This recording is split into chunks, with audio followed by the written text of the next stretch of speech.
Yan. Yan. Ang dami na naman nilang nakuha mga kabiyahero. Ang laking rasa oh. Or alimango. Tapos itong hipon. Udang naman daw to.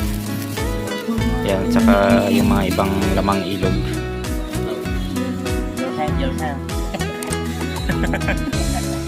Ayan eh. Pero may taktal na rasa.